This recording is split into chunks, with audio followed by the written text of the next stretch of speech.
உலகாளும் சாய். ஓம் சாய்ராம். நம்ம சாய் சச்சரித்திரம் எல்லாருமே படிச்சிருப்பீங்க, எல்லாருமே கேட்டிருப்பீங்க. அதோட விளக்கங்கள் கூட சாய் சுனந்தாமா ரொம்ப அழகாக எக்ஸ்பிளைன் பண்ணி நம்ம சொல்லியிருக்காங்க. இப்போது நம்ம என்ன பார்க்க போகிறோம் அப்படின்னா, டாக்டர் CR விஜயகுமார் அவங்க எழுதின the loving god story of Saibaba இந்த புக்கை பற்றி தான் பார்க்க போகிறோம். இது என்ன புக்கு, இது நாங்கள் கேள்விப்பட்டதே இல்லை அப்படின்னா, இந்த புக்கு தமிழில் இல்லை, இந்த புக்கு இங்கிலீஷில் அவங்க எழுதினாங்க.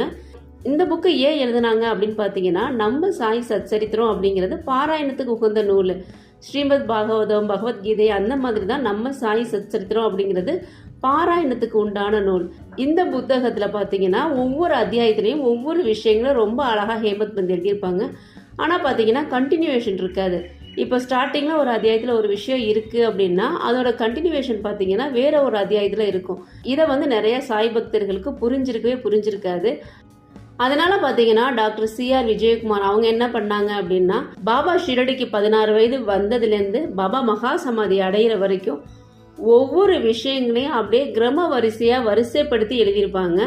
இந்த விஷயத்துக்கு அப்புறம் இந்த விஷயம் நடந்தது, இதுக்கப்புறம் இது நடந்தது அப்படின்றத அழகா கிரம வரிசைப்படுத்தி எழுதியிருப்பாங்க. இந்த விஷயங்களை அவங்க நிறைய புக்ஸ்லேருந்து கலெக்ட் பண்ணி எழுதியிருப்பாங்க. அதில் முக்கியமாக பார்த்தீங்கன்னா, நரசிம்ம சுவாமிஜி வாழ்ந்த போது நிறைய சாய் பக்தர்களை தேடி போய் அவங்க கிட்ட நிறைய விஷயங்கள் கலெக்ட் பண்ணி அவங்க புக்ஸ் எழுதியிருக்காங்க. அந்த புக்ஸ்லேருந்து நிறைய ரெஃபர் பண்ணி இவங்க எழுதியிருக்காங்க. இந்த மாதிரி நிறைய புக்ஸ்லேருந்து கலெக்ட் பண்ணி அவங்க இந்த புக்கை எழுதியிருக்காங்க, இங்கிலீஷில் எழுதியிருக்காங்க. இந்த புக்கை இந்த டாக்டர் CR விஜயகுமார் அவங்க என்ன பண்ணியிருக்காங்கன்னா, நம்ம சாய் சுனந்தாமாவுக்கு அமுச்சு வச்சு இந்த புக்கை படித்து பாருங்க, இந்த புக்கை பற்றி உங்களோட அபிப்பிராயத்தை சொல்லுங்க அப்படின்னு சொன்ன உடனே சாய் சுனந்தாமா இந்த புக்கை படித்து பார்த்துருக்காங்க. இவங்களுக்கு நிறைய விஷயங்கள் புதிதாகவும் இருந்திருக்கு. நம்ம சாய் சச்சரித்திரம் இல்லாத விஷயங்களும் அழகாக கிரம வரிசைப்படி எழுதியிருக்காங்களேன்னு சொல்லி இவங்களுக்கு ரொம்ப ஆச்சரியமாகவும் இருந்திருக்கு. இதை இங்கிலீஷில் படிக்க முடியாத சாய் பக்தர்களுக்காக சாய் சுனந்தாமா தமிழில் ஆடியோவாக ரெடி பண்ணி கொடுத்துருக்காங்க. அந்த தமிழ் ஆடியோ இனிமேல் நம்ம சேனலில் காலையில் வரும். நம்ம சாய்பாபாவை பற்றி தெரிஞ்சுக்கணும், நம்ம சாய்பாபா வாழ்ந்த போது என்னென்ன பண்ணாங்க அப்படின்றது புரிஞ்சுக்கணும் அப்படின்னு நினைக்கிற நிறைய சாய் சொந்தங்கள் இருப்பாங்க. அவங்க எல்லாருக்குமே இந்த ஆடியோ ரொம்ப உதவியாக இருக்கும்.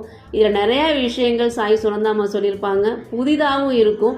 சாய் சச்சரித்தில் இல்லாத விஷயங்கள் இதில் இருக்கிறதுனால இது நிறைய விஷயங்கள் புதிதாகவும் இருக்கும். இது ரொம்ப இன்ட்ரெஸ்டிங்காகவும் இருக்கும். டாக்டர் CR விஜயகுமார் அவங்க நிறைய புக்ஸ் எழுதியிருக்காங்க. அதில் அவங்க எழுதின இந்த loving god the story of Saibaba இந்த புக்கு நிறைய பேருக்கு ரொம்ப பிடிச்ச புக்கு. இந்த புக்கை சாய் சுனந்தாமா நமக்காக டிரான்ஸ்லேட் பண்ணி தர்றாங்க.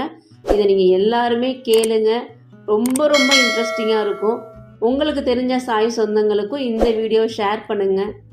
எல்லாருக்குமே நம்ம சாய்பாபா பற்றின விஷயங்கள் போய் சென்றடையட்டும். இனிமேல் நம்ம சேனலில் the loving god the story of Saibaba இந்த புக்கோட தமிழ் ஆடியோ வெர்ஷன் சாய் சுனந்தாமா வாய்ஸில் நம்ம சேனலில் வரும். இதை கேட்க தயாராக இருக்கீங்களா? உங்களோட பதிலை கமெண்ட் பண்ணுங்கள். பாபாவை நம்புவோம், பாபாவுடன் இணைந்திருப்போம். நல்லதே நடக்கும். ஓம் சாய்ராம்.